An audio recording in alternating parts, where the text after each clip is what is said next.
하나님 말씀 마태복음 22장 32절 나는 아브라함의 하나님이요 이삭의 하나님이요 야곱의 하나님이로라 하신 것을 읽어보지 못하였느냐. 하나님은 죽은 자의 하나님이 아니요 살아있는 자의 하나님이시니라. 하나님은 아브라함, 이삭, 야곱 죽은 자의 하나님인데 이 죽은 자는 하나님 안에서 영원히 살아있기 때문에 죽은 자의 하나님이 아니고 하나님은 살아있는 자, 산자의 하나님이시다.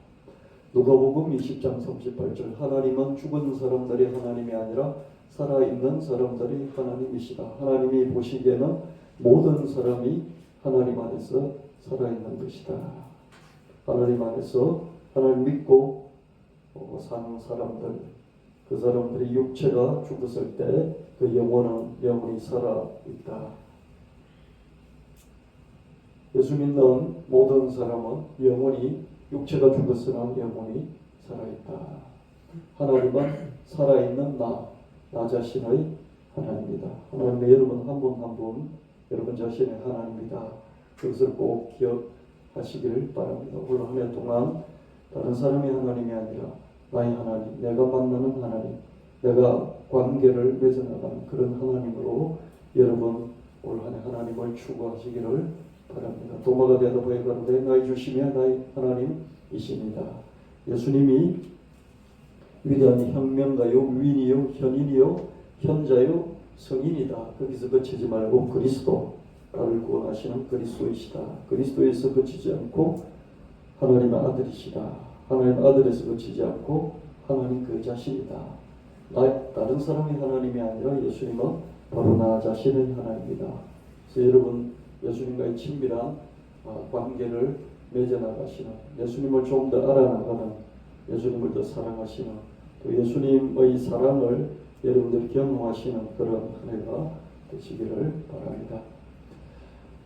전도서 9장 11절 말씀에 내가 세상을 살펴보니 빨리 달리는 사람이라고 해서 경주에서 언제나 1등을 하는 것은 아니며 강하다고 해서 언제나 전쟁에서 승리하는 것이 아니다. 지혜로운 사람이라고 해서 언제나 생활비를 많이 버는 것이 아니며 총명한 사람이라고 해서 언제나 부를 얻는 것이 아니고 유능하다고 해서 언제나 높은 지위를 얻는 것은 아니다. 이것은 사람이 뜻하지 않는 일이 일어나기 때문이다. 여러분 전도서 9장 11절 말씀은 참으로 소중한 말씀이잖아요. 대부분은 어떻습니까? 대부분은 강한 사람이 이기고 지혜로운 사람이 이기고, 그죠? 그게 세상 돌아가는 이치인데 꼭 그렇지만 않다는 것이죠. 꼭 그렇지만 않다. 꼭 그렇지만 않는 데는 우연이 작동되기 때문에, 우연이라는 것이 있기 때문이다. 여러분 젊을수록 내가 노력하면 되지, 내가 공부하면 되지, 내가 실력을 쌓으면 되지, 그렇게 하잖아요. 내 나이가 들면 들수록 그 외에 변수들이 있는데 그 변수가 우연이라는 그런 변수가 있다는 것이죠. 내가 노력하면 된다는 것은 필연이잖아요. 실력을 쌓으면 된다는 것은 필연이잖아요. 그런데 우연이라는 것이 반드시 있다는 것이죠. 하나님은 필연과 우연을 섞어서 사람들이 그 필연과 우연이 섞여 있는 그 확률을 계산을 잘 할 수 없도록 그렇게 만드셨죠. 아주 똑똑한 사람은, 정말 똑똑한 사람은 필연과 우연의 확률까지도 좀 비슷한 수준으로 계산을 해내기는 해요. 완벽하지는 못하죠. 그래서 하나님은 필연과 우연을 뒤섞어서 모르는 거예요. 이거 알 수가 없다. 그래서 똑똑한 사람도 이거 알 수 없네.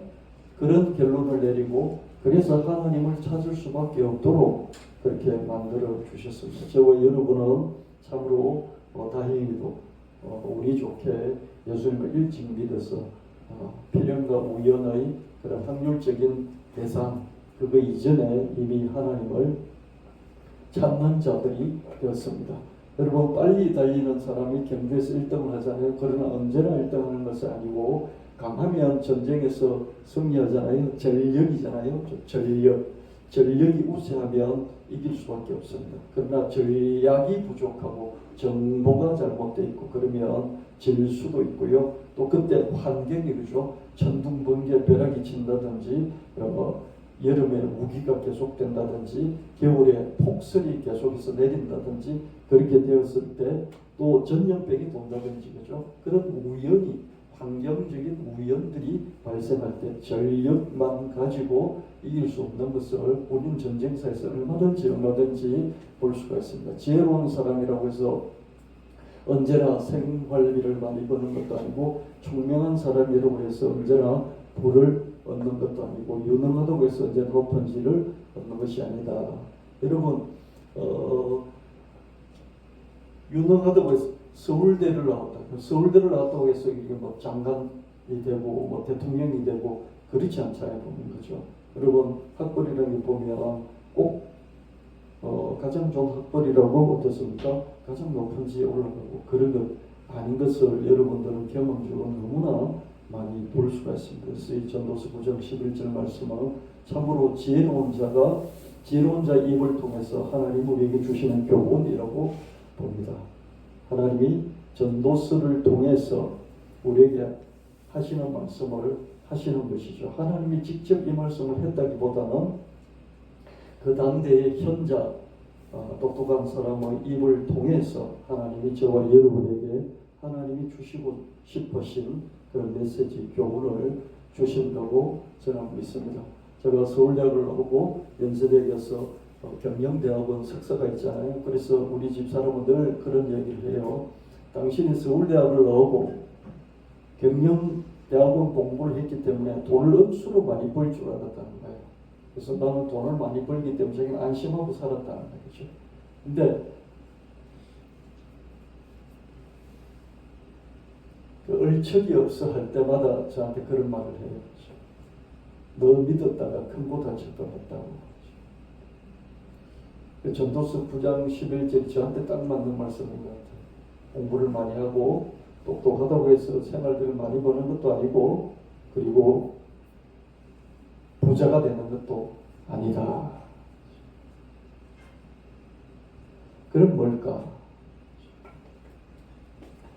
노력 실력이 좋아야 하는 거죠. 그래서 여러분 아무래도 빨리 달리면 1등 할 수 있죠. 그죠? 아무래도 전력이 우세하면 전쟁에서 승리할 수 있죠. 그죠? 아무래도 지혜롭고 총명하면 그래도 유능하면 사회적으로 좀 더 능력을 발휘할 수 있죠. 그죠? 그래서 여러분 노력해야 되고요. 그리고 실력을 계속 쌓아나가야 됩니다. 특히 젊을 때는 노력하고 실력 쌓아나가는 거 이거 계속 할 수밖에 없고요. 나이 들어서도 계속 할 수밖에 없습니다. 요즘은 뭐 100살까지 산다고 그러잖아요. 그래서 정말 80살까지는 돈을 벌여야 되는 그런 시대이기도 합니다. 그래서 노력하지 않을 수 없고요. 나이 들어서도 계속해서 자기 자신을 일신우일신 계속해서 변화시켜 가면서 실력을 쌓을 수밖에 없습니다.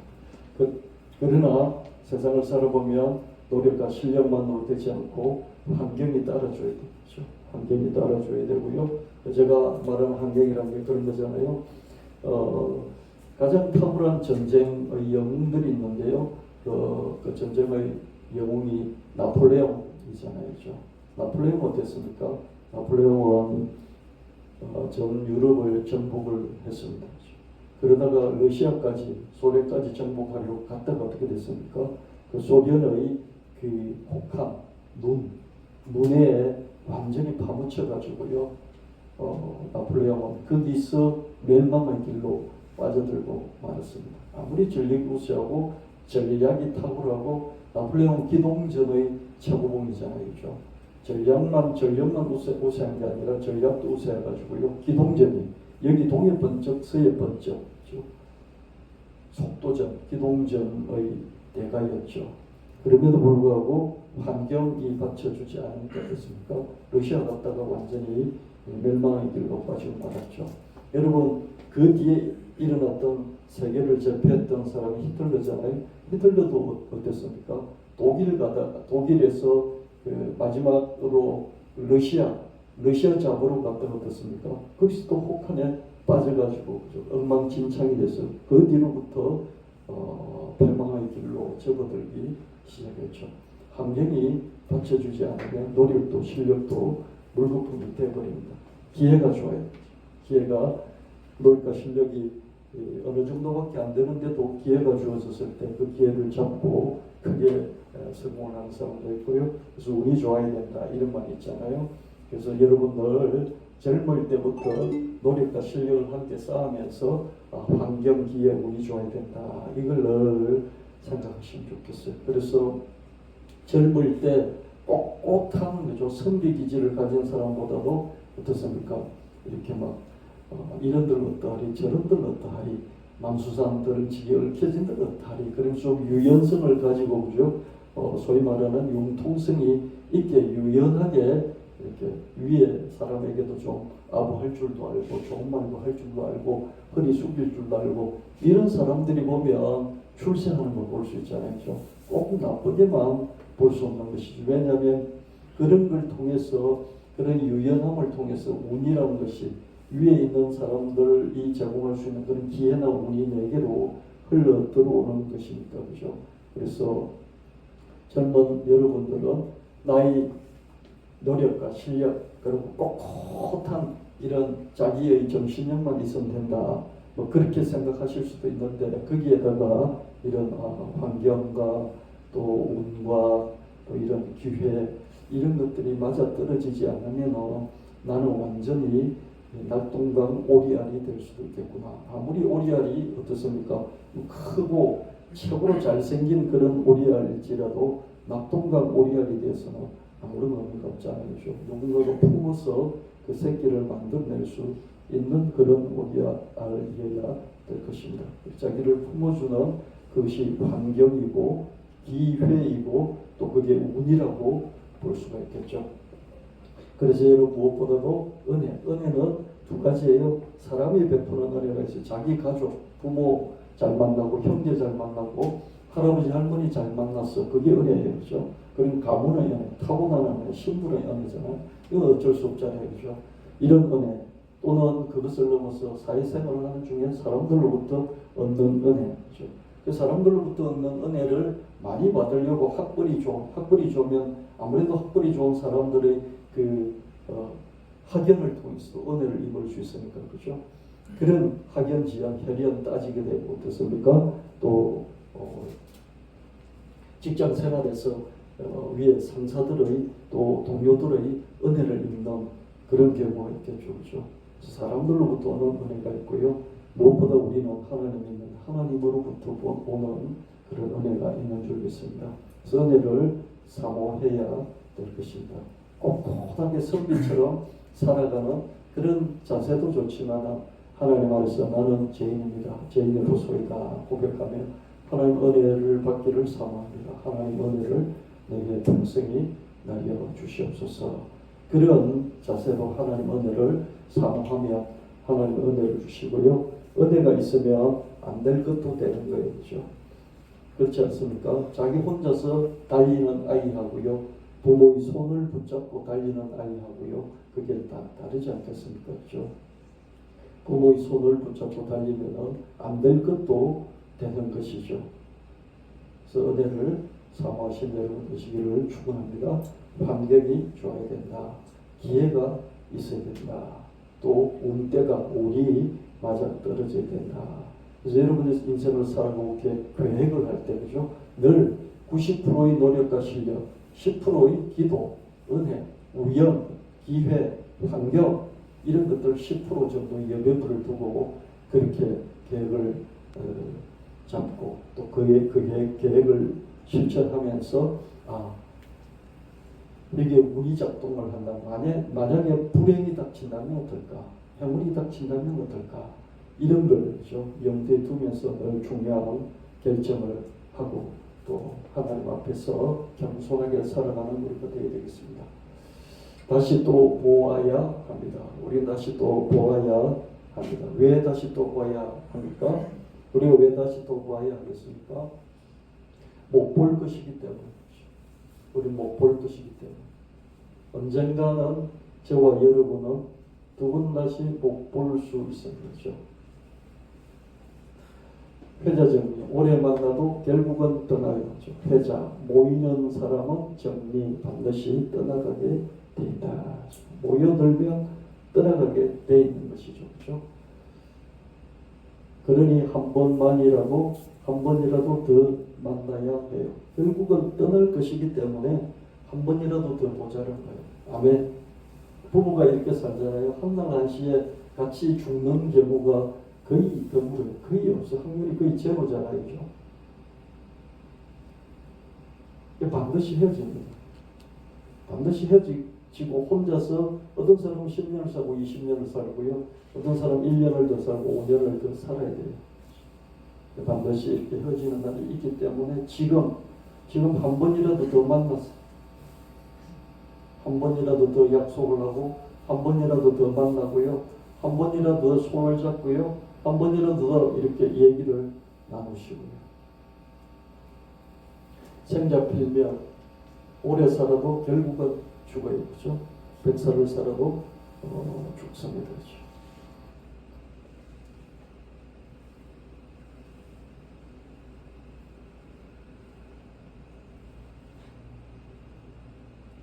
(90을) 살고 100살을 살고. 저희 장인 어른의 형님이 올해 103살이신데 살아계세요. 이제 둘째인 저희 장인 어른이 91살에 돌아가시더죠. 그죠? 문성 온 분들이 대부분이 90살 넘으셨으니까 잘 사셨습니다. 다들 이렇게 인사를 하잖아요. 근데 상주인 우리들은 다 알잖아요. 그죠? 형님이 103살로 살아계신데, 그렇죠? 위에 누나가 96살로 살아계신데, 그렇죠? 오래 살아도 어떻습니까? 슬픈 거예요. 너무 슬픈 거죠. 그죠? 네. 저는 늘 저희 아버지가 79살에 돌아가시고 어머니가 76세 돌아가셔가지고 80은 넘었으면 참 좋았을까. 두 분 다 80도 못 보고 돌아가셨네. 그런 아쉬움들이 늘 있었죠. 생자 필멸이. 그래서 반드시 결국은 죽게 돼 있습니다. 그래서 그렇기 때문에 하루라도 더 오래 살아야 됩니다. 아멘. 여러분이 103살을 살아도 죽어요. 그러니까 어떻습니까? 죽기 때문에 여러분 나이보다 어린 사람은, 자식들은, 손주들은 여러분을 한 번 더 보고 싶은 거예요.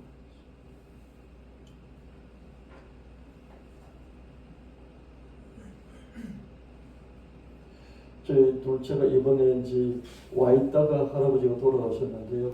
내일 할아버지 병실에 가서 할아버지를 보려고 했었는데, 그죠? 내일 가서, 오늘 돌아가십니다. 그러니까 아이가 할아버지를 못 봤다 그러면 되게 서러워하더라고요. 할아버지 못 봤다. 하루라도 더 오래 살아. 결국 죽기 때문에. 못 보면 너무 아쉬워하기 때문에 하루라도 더 살아야 됩니다. 떠나간 사람은 다음의 미래를 향해서 가기 때문에요. 다음의 미래를 향해서, 새로운 삶을 향해서 떠나기 때문에요. 희망을 갖고 떠나요. 그렇지 않아요? 여러분 정말 예수님을 잘 믿으면 천국이 어떤지 설레지 않습니까? 설레는 마음으로 죽음을 맞이하지 않겠어요? 근데 보내는 남아있는 사람은 어떻습니까? 늘 힘들죠. 그렇죠? 그래서 죽을 사람은 남아있는 사람을 생각해서 하루라도 더 살아야 돼요. 아멘. 더 살아야 돼요. 사필기정, 결국은 다 제자리를 잡을 것입니다. 사필기정은 사악한 것은 반드시 바른 것으로 바뀐다는 거잖아요. 결국은 다 제자를 잡아요. 그러니 조금 더 견디고 살아야 해요. 여러분 윤석열을 못 견뎌가지고요, 매일 비분강개하는 글을 막 세 꼭지 네 꼭지씩 올리는 목사님이 있어요. 옳아요. 그렇게 그런 마음으로 살아야 되겠죠. 그죠? 근데 자기가 윤석열을 어떻게 할 수 없어요. 윤석열은 헌법재판소에 달려 있고요. 그리고 지금 검찰 법원에 달려 있어요. 그 미래는 목사가 이렇게 막 비본 강기하는 글을 계속해서 쓴다고 윤석열의 미래가 바뀌는 것도 아니에요. 그래서 사필 기정을 믿고 당대의 사필 기정을 믿고 당대가 안 되면 후대의 사필 기정을 믿고 후대가 안 되면 하나님이 하신다는 이것을 믿고 그래서 우리는 참고 견디고 지금 이 시간에 자기 자신의 마음을 너무 상하지 않도록 해야 돼요. 박정희 때요. 박정희 정권 밑에서 핍박을 받아서 감옥 가지는 않았지만은 박정희의 그 독재 때문에 가슴앓이를 하다가 정신병 걸린 사람 많아요. 실제로 있어요. 너무 힘드니까 그죠. 이런 독재라든지 이 국민을 억압하고 이런 게 어떤 거라는 것을 너무 민감하게 예민하게 아니까 그죠.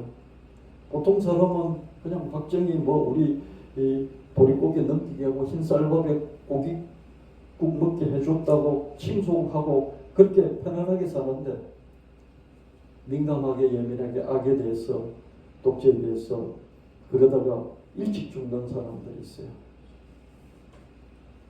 그럴 때는 사필기정이라는 이 단어를 붙들고 반드시 이렇게 될 것이다.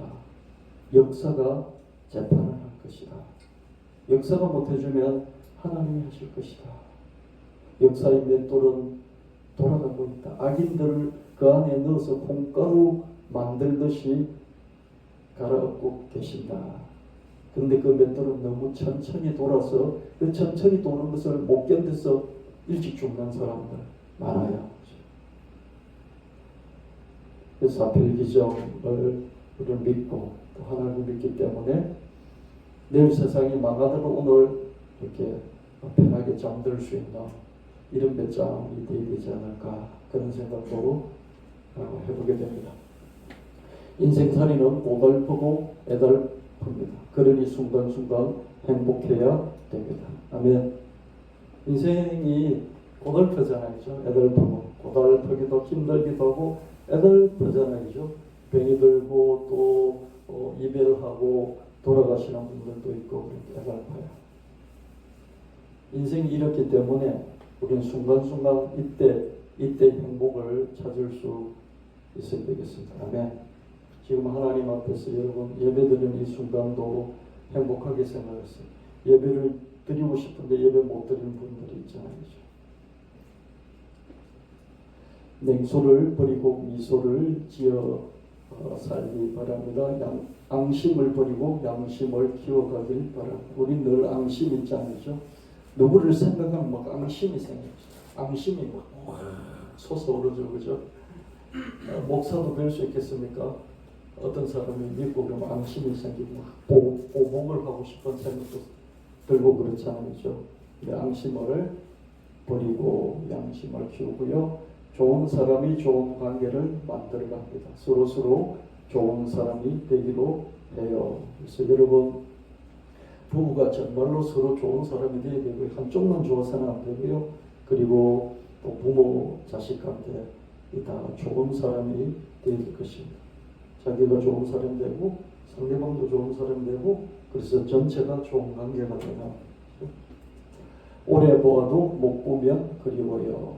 그렇잖아요. 오래 보는 거죠. 저와 여러분들 한 20년 넘게 봤잖아요. 근데 못 보면 보고 싶어요. 여러분들 이렇게 매주 볼 때 저는 기대감을 보고 오늘도 보는구나. 저는 행복하죠. 그죠?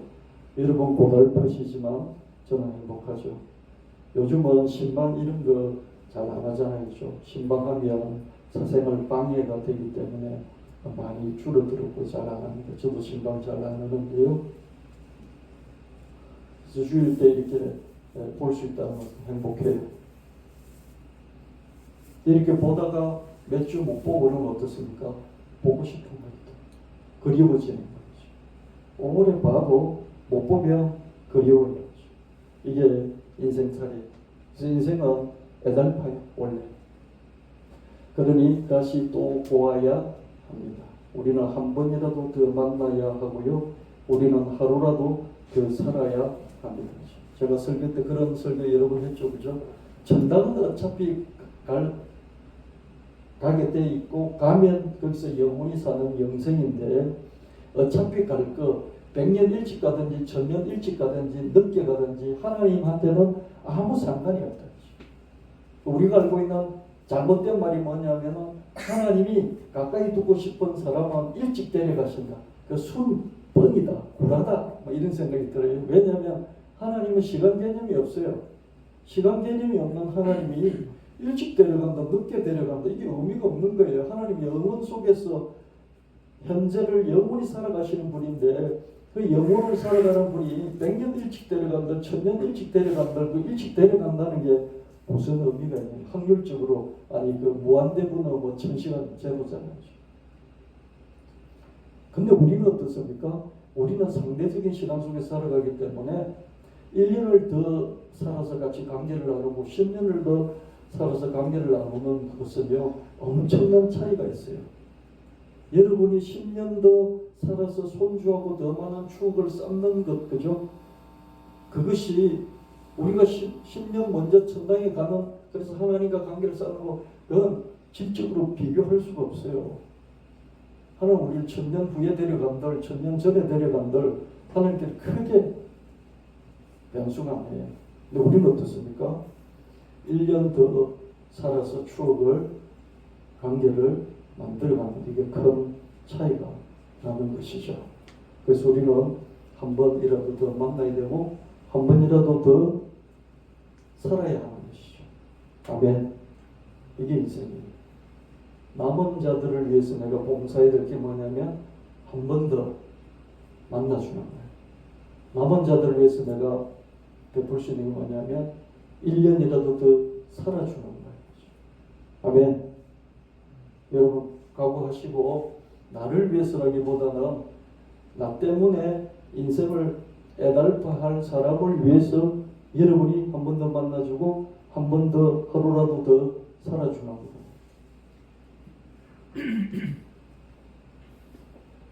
우리는 순간순간 행복해야 됩니다.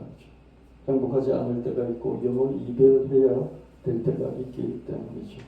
회자장님, 우리는 어차피 떠나서 주님 안에서 다시 만나게 될 것입니다. 생자필명 주님 나라에서 우리는 죽어서 영원히 다시 살아가게 될 것입니다. 사필기적 주님 나라에서 상을 받게 될 것입니다. 이 세상에서 역사 대부분은 역사에서 바로잡혀죠. 그죠? 뭐 제주 4.3 운동이라든지 이런 거 어떻습니까? 4.3 사건 이런 것들 전부 다 빨갱이 소행으로 다 끝났잖아요. 그죠? 근데 어떻습니까? 역사가 흘러가니까 아니다. 뒤집히죠. 그죠? 다시 사필 기정의 자리로 되돌아오지 않습니까? 역사가 대부분은 다시 바로잡아져요. 근데 역사도 바로잡지 못하는 게 있어요. 그건 하나님께서 바로잡아 주시면서요. 우리의 눈물 닦아 주시면서 상을 주시는 것이죠. 상을 주시면서 사필 비정을 하시는 거죠. 우리는 그걸 믿기 때문에 이 세상에 대한 원수 갚는 것, 보복하는 것 이런 걸 멈출 수가 있는 거죠. 내가 원수를 갚지 않도록 어떻습니까? 하나님이 갚아 주실 것이라는 그 믿음으로 내려놓을 수 있는 것이죠. 근데 내세가 없다고, 하나님이 없다고, 하나님이 갚아주시지 않는다고 믿는 사람은 어떻습니까? 어떻게 하든지 자기가 원수를 갚기 전에는 죽지 못하고 손을 내려놓지 못하는 것이죠. 그래서 내세 신앙은 좋습니다. 내세 신앙은 왜 좋습니까? 어느 순간에 내려놓을, 원수 갚는 것도 내려놓을 수 있기 때문에 내세 신앙은 좋아요. 근데 현세 신앙은 어떻습니까? 이 세상 끝이라고 믿으면 어떻습니까? 내가 저놈 목을 치지 않으면 누가 저 목을 치겠느냐?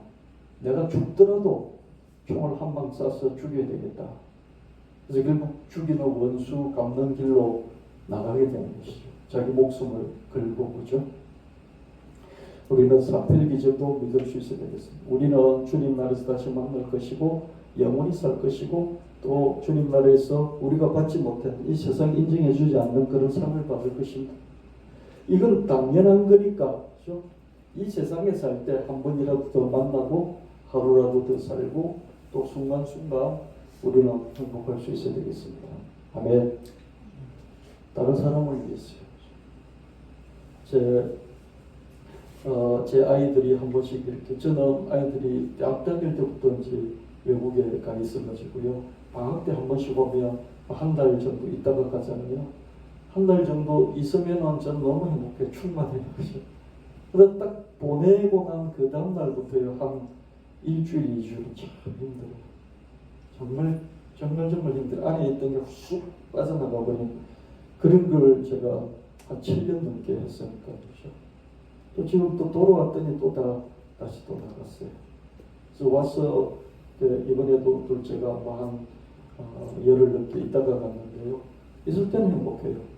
또 떠나보내면 많이 허전하고 그렇죠. 순간순간 우리가 행복할 수 있어야 되겠습니다. 그래서 저도 그러고요. 여러분도 그럴 수 있길 바랍니다. 여러분 오래 봐도요, 또 안 보면 보고 싶어요.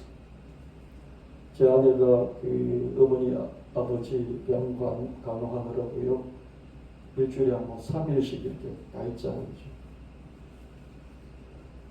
가서 자고 직장 출근하고, 가서 자고 직장 출근하고, 한 3, 4일씩 있다가 또 오거든요. 오면 피곤에 쩔어가지고, 그죠? 제가 말이라도 붙이려고 그러면 힘들어요. 짜증도 나고 그렇죠. 저는 이제 맨날 수십 년 봤지만은 그런 떨어져 있으면 또 오면 좋잖아요, 그죠? 그래서 얼굴 보고 말이라도 붙이려고 그러면 피곤하니까, 그죠? 오래 봐도 또 보고 싶은 것이 인생입니다. 그래서 여러분 매일 즐겁게 보더라도요, 출근해서 퇴근하면 그 시간 동안 시간이 비어 있잖아요, 그죠? 그럼 그 시간 안 봤으니까 퇴근하고 보고 싶잖아요. 들어올 때, 그죠? 전화기 붙들고 들어오지 마세요, 집에. 막 전화기 붙들고 전화하면서 들어오지 마시고요. 들어올 때, 그죠? 내가 왔다 그러고, 그죠? 잘 있으냐고 그러고, 얼굴 보고, 그죠? 그러시길 바랍니다. 또 보고 싶거든요. 그래서 혼자 계시는 분들 얼굴을 한 번씩 찾아보고요, 그러길 바랍니다. 오늘 우리 이렇게 왔잖아요. 예배 끝나면 그냥 책에서 가기 바쁘지 말고요, 한 5분이라도 있으면서 얼굴 마주보고요, 악수도 하고요, 그렇게 하시길 바랍니다. 자기 몸을 아끼는 것, 몸을 함부로 굴리는 것은 하늘을 거스르는 불경죄다. 하나님을 거스르는 불경죄가 뭘까? 자기 몸을 함부로 굴리는 거죠. 이게 하나님에 대한 불경죄다. 그렇게 저는 정의를 해봤습니다. 몸을 제멋대로 부리는 것, 자기 몸을 지가 마음대로 부리는 거죠. 그것은 부모를 저버리는 불효죄다. 이렇게 저는 정의를 내려봤습니다. 신체, 자기 몸의 위험이 있는데, 위험이 뻔히 보이는데 위험을 무릅쓰고, 그죠? 그러니까 자동차 속도를 150km로 이렇게 과속을 한다든지, 그죠? 이런 거죠. 분명히 신체에 위험이 있는데 그걸 무릅써요. 그죠? 먹지 말아야 할 것을 먹고, 먹지 말아야 할 것 많거든요. 요즘 청년들은 아주 지혜로워가지고요, 담배를 잘 안 피워요. 우리 집 애들도 담배 안 피거든요. 제가 청년 때는요, 제 주변 친구들 중에 10명에 8명 담배 피웠다고요. 8명 담배 피웠어요. 요즘 청년은 담배를 안 피워요. 너무 훌륭해요. 근데 술은 마시더라고요. 우리 첫째도 술주사가 있어요. 술을 한잔하면 기분이 너무 좋아지는 술주사가 있어요. 그래서 꼭 나한테 전화를 해요. 그렇게 나쁜 주사는 아니죠. 그죠? 기분이 좋아서 전화하니까. 근데 그 술을 어디서 배웠냐면, 병력 특례하면서, 그죠? 그 위에 가장들, 위에 대리, 위에 부장 회식 시키면서 이렇게 술 한잔하고 술잔 돌리면서 그냥 계속 술 돌리고 이러면서 술이 그죠. 회식도 자주 해요. 공개적인 회식도 하고 위에 가장들이 오늘 저녁 같이 먹지 그러면서 그냥 둘이서 만나서 또 안 먹을 수도 없고요. 건설도 잘 못해가지고 제가 직장 다닐 때도 회식이 가장 힘들었어요. 전체 회식. 회식하고 나면요 반드시 술 한 잔씩 돌리죠. 이렇게 술잔 잡고 빙 돌아다니면서 이렇게. 그때는 그렇게 해야 되는 줄 알았어요. 그런 게 힘들었고요. 그걸 끝나고 나면 꼭 노래를 시켜 돌아가면서 노래 시켜야죠. 그거 정말 힘들었어요. 술을 자기가 따서 그냥 한 잔 마시면 되지.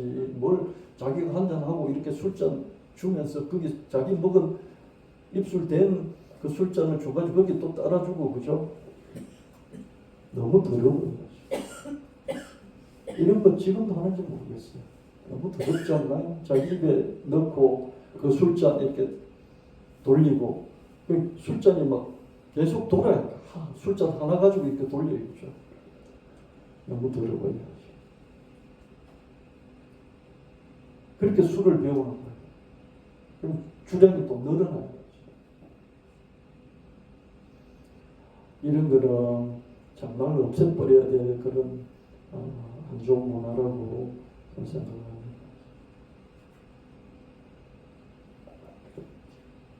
먹지 말아야 할 것을 먹고 저도 이 먹는 게 가장 힘들더라고요. 이 뻔히 안 좋은 줄 알면서 먹는 게요 정말 힘들더라고요. 단짠 맵기라고 그러잖아요. 단 거, 짠 거, 매운 거, 기름진 거. 안 먹을 수는 없는데 적당히 먹으면 되는데 많이 먹잖아요. 음식 재료 자체에 그죠 과당이 들어가 있어요. 근데 거기다 설탕을 퍼붓잖아요. 그죠? 특히 외식은요 맛있어야 손님이 찾아오기 때문에 설탕을 퍼부을 수밖에 없어요. 설탕 퍼붓고요. 짠 거 그죠? 제가 동치미를 좋아하는데요. 그 국물을 한 사발씩 들이켜요. 내가 왜 동치미 국물을 그렇게 좋아하지?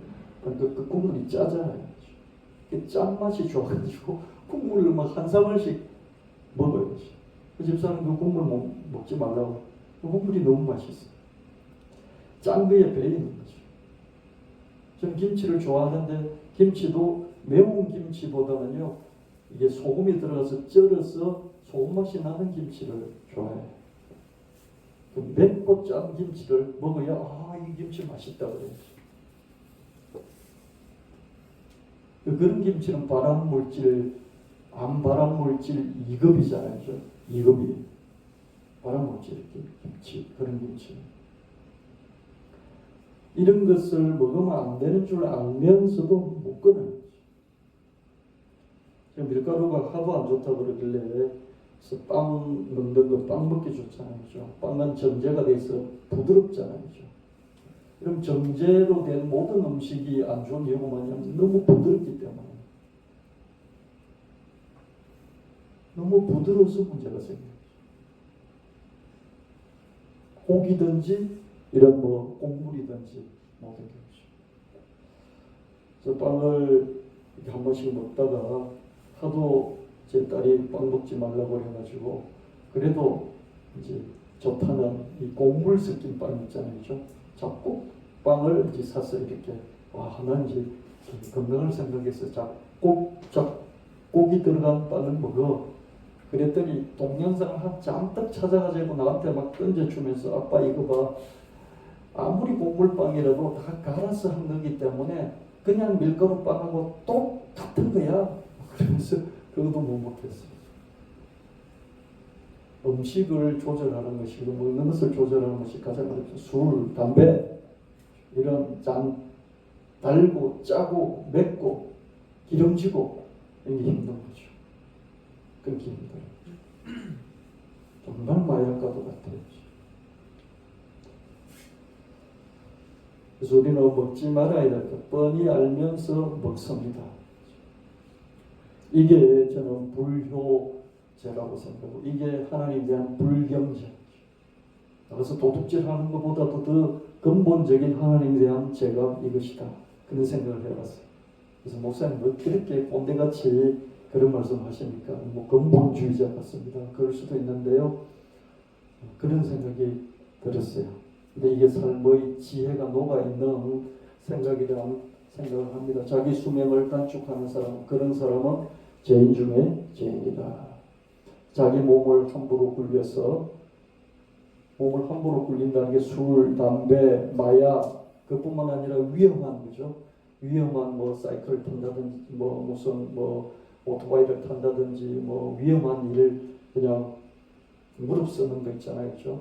이런 모든 것들 부모보다 먼저 죽는 악상 그렇게 했어요. 그렇죠?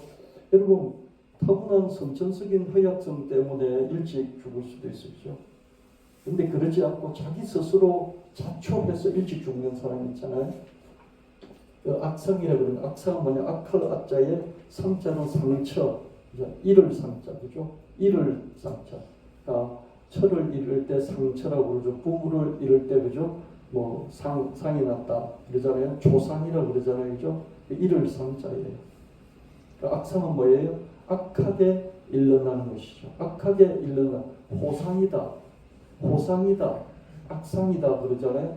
호상은 뭐예요? 오래 사시다가 돌아가실 때 호상이라고 그러잖아요. 악상은 뭡니까? 일찍 죽을 때 악상이라고 그래요. 특히 부모보다 먼저 죽는 것을 악상이라고 해요. 그래서 부모보다 먼저 죽는 이 악상이 있는데요. 이 악상은 세상에서 가장 악한 불효다. 저는 이런 생각이 들었어요. 그냥 어떤 일을 하다가 사고가 나서 어쩔 수 없이 이렇게 빨리 죽는 경우, 또 뭐 어릴 때 백혈병이 걸려서 어쩔 수 없이 죽는 이런 경우 말고 그죠? 자기가 마약을 한다든지 술, 담배를 너무 한다든지 또 뭐 이렇게 먹지 말아야 될 거 먹는다든지 위험을 무릅쓰는 이상한 것을 많이 한다든지 그렇게 해서 빨리 죽는 이런 경우에는 이 세상에서 가장 악한 불효자십니다. 자기 몸을 돌보는 것이 올바른 하늘에 대한 하나님 공경의 시작이고 자기 몸을 아끼는 것이 진정한 효도의 기본 뿌리가 된다. 자기 몸을 돌보는 것이 하늘을 공경하는 것이고 부모께 자기 몸을 아끼는 것이 부모께 효도하는 것이라. 자기 몸을 돌보는 것이 공경이고 자기 몸을 아끼는 것이 효도다. 아멘. 제가 오늘 너무 꼰대같이 조선시대 뭐 이야기를 한 것 같습니다. 그래도 제가 이렇게 인생을 살면서 가만히 생각해 보니까 저도 우리 어머니에게 불효를 많이 했어요. 그 겨울에 그 얼음 올 때 그죠? 그 얼음 한복판에 들어가서 자전거를 타고 돌아다니고 그랬거든요. 우리 어머니가 그걸 볼 때 얼마나 가슴이 철렁철렁 했겠어요. 그죠? 얼음 깨지면 죽잖아요. 그죠? 아무 생각 없이 그냥 자전거 타고 그냥 그 얼음판 그 넓은 저수지 강을 돌아다니는 거죠. 불효자식이죠.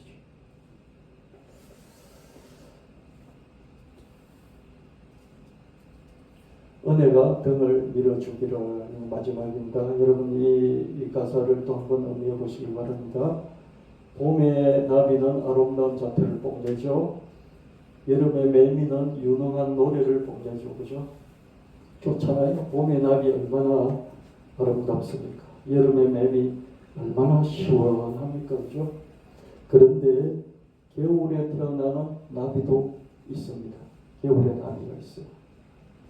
봄 아지랑이와 더불어 춤출 수 없죠. 그죠? 나비는 나비예요. 근데 아지랑이가 없어요. 춤출 수가 없죠. 겨울에 태어난 매미도 많다.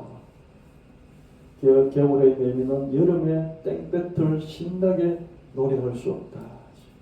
여름에 그죠? 감나무에서 감꽃이 툭툭툭 떨어지고 그죠?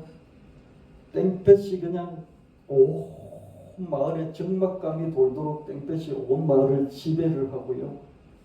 근데 매미는 끝없이 그 땡볕을 신나게 하루 종일 노래를 해요. 근데 그렇게 할 수가 없죠. 겨울에 태어나면 타고난 아름다움도 때가 맞아야 하고 타고난 유능함도 장수가 맞아야 합니다.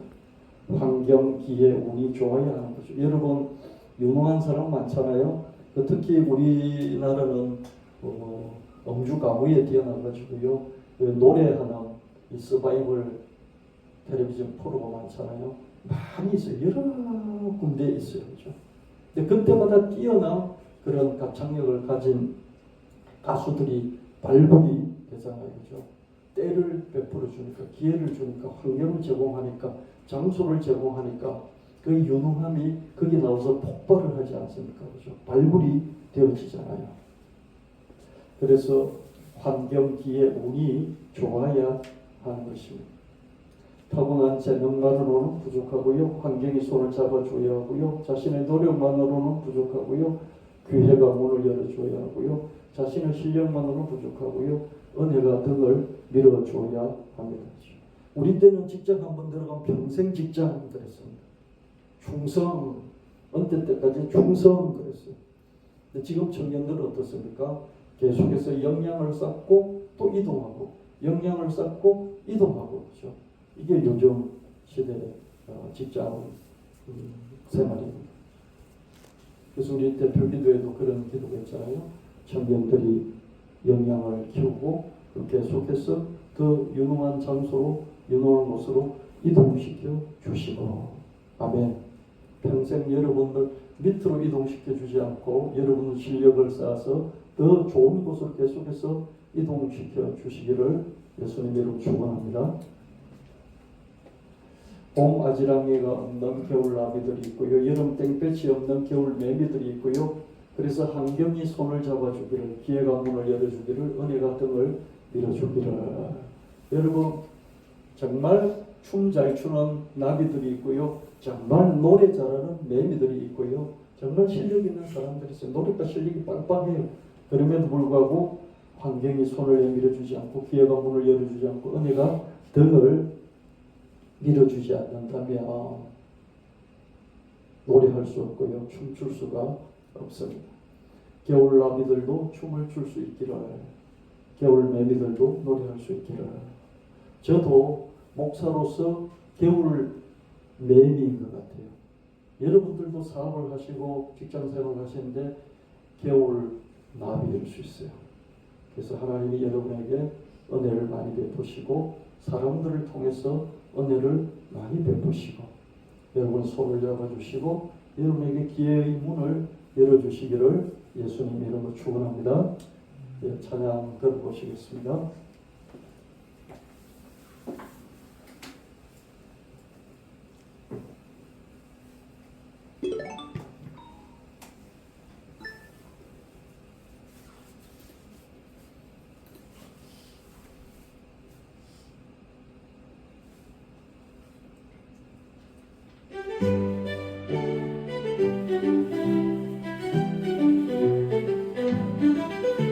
회자정리 오래 만나도 결국은 떠나요. 그러니 한 번이라도 더 만나야 해요. 생잡히면 오래 살아도 결국은 죽어요. 그러니 하루라도 더 살아야 해요. 사태 있기 전 결국은 다 제자리를 잡아요. 그러니 조금 더 견디고 살아야 해요. 인생살이가 고달프고 애달파요. 그러니 순간순간 행복해야 해요. 냉소를 버리고 미소를 지어요. 안심을 버리고 상심을 품어요. 좋은 사람이 좋은 관계를 만들어요. 서로 좋은 사람이 되기로 해요.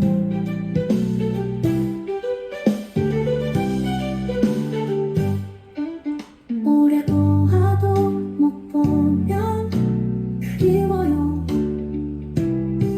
그러니 다시 또 보아야 해요. 우리는 한 번이라도 더 만나야 해요. 우리는 하루라도 더 살아야 해요. 우리는 순간순간 행복해야 해요. 회자 정리 주님 나라에서 다시 만나요. 생자 필멸 주님 나라에서 영원히 살아요. 사필기정 주님 나라에서 상을 받을 거예요.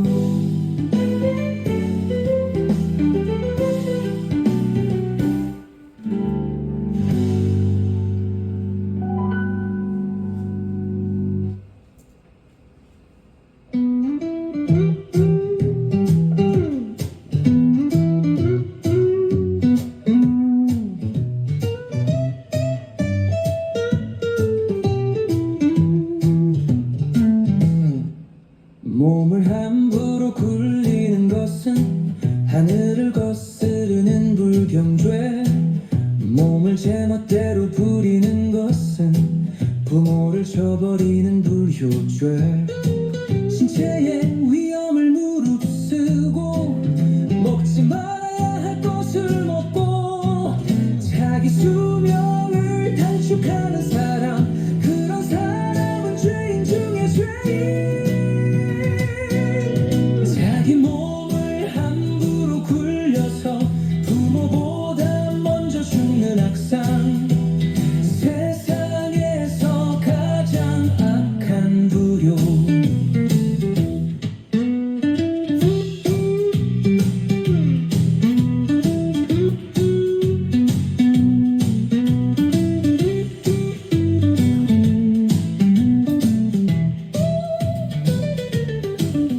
자기 몸을 돌보는 것이 올바른 공경의 시작이고, 자기 몸을 아끼는 것이 진정한 효도의 기본이라.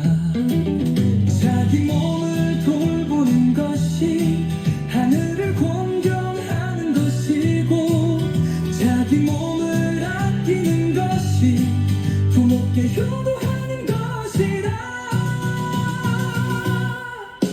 자기 몸을 돌보는 것이 공경,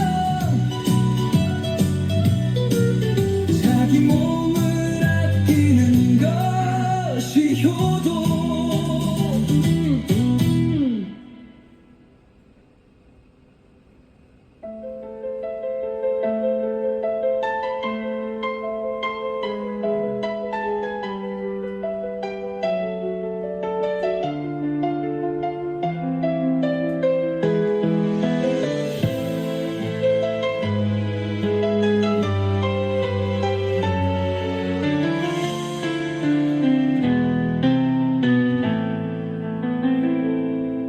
봄에 난 비는 아름다운 자태를 뽐내고, 여름에 매미는 유능한 노래를 뽐내지.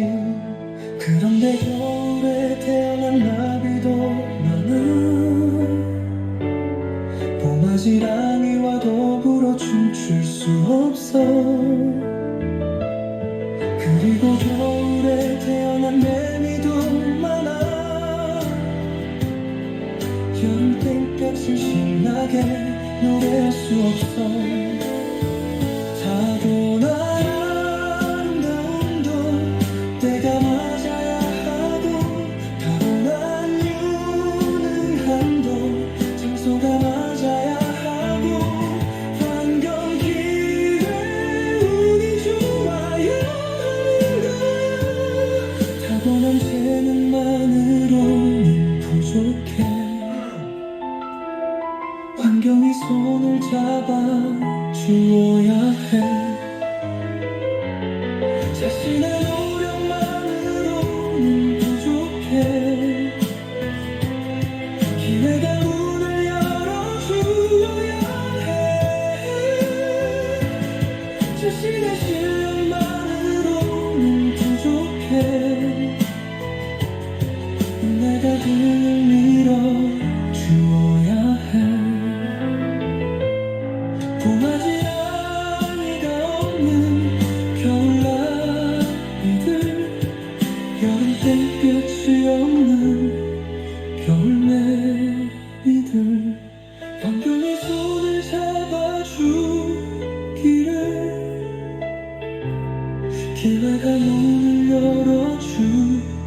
주기를 은혜가 들 밀어주기를 겨울 아이들도 춤출 수 있기를